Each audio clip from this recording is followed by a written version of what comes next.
Hi guys! Ito po ay medyo matagal na. Pero alam natin na totoong kakamping, proud na kakamping ang nanalo dito sa patimpalak na ito. Ito po yung Miss International Queen.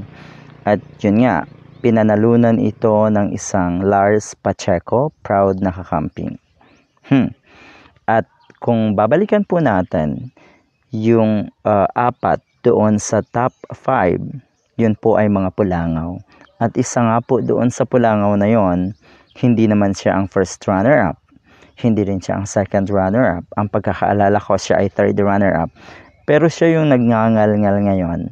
At gumagawa ng issue, ginagawan siguro ng issue, etong nanalo na isang kakamping. Yun naman ang bottom line dyan eh. Dahil kakamping yung nanalo. At sino ang mga nakikisaw-saw? Siyempre yung mga katulad ni Juliana.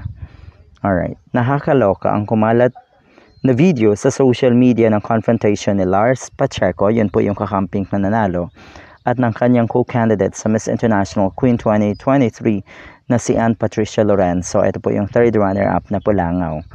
Pero ang mas nakaagaw ng atensyon ng mga marites ay ang boses ni Juliana na maririnig sa video kung saan minura nito si Lars at sinabing binili umano nito ang kanyang corona.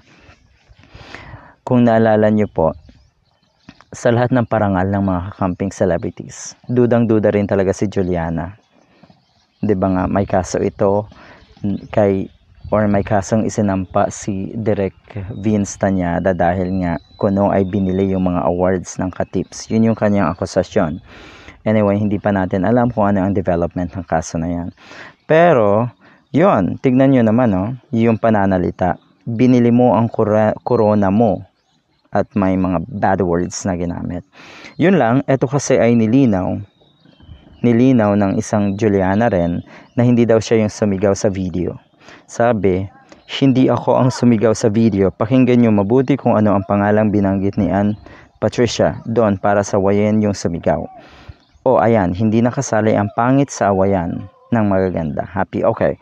So nilinaw ni Juliana hindi siya yung sumigaw doon sa video na yon na kuno ay binili netong kakamping yung corona.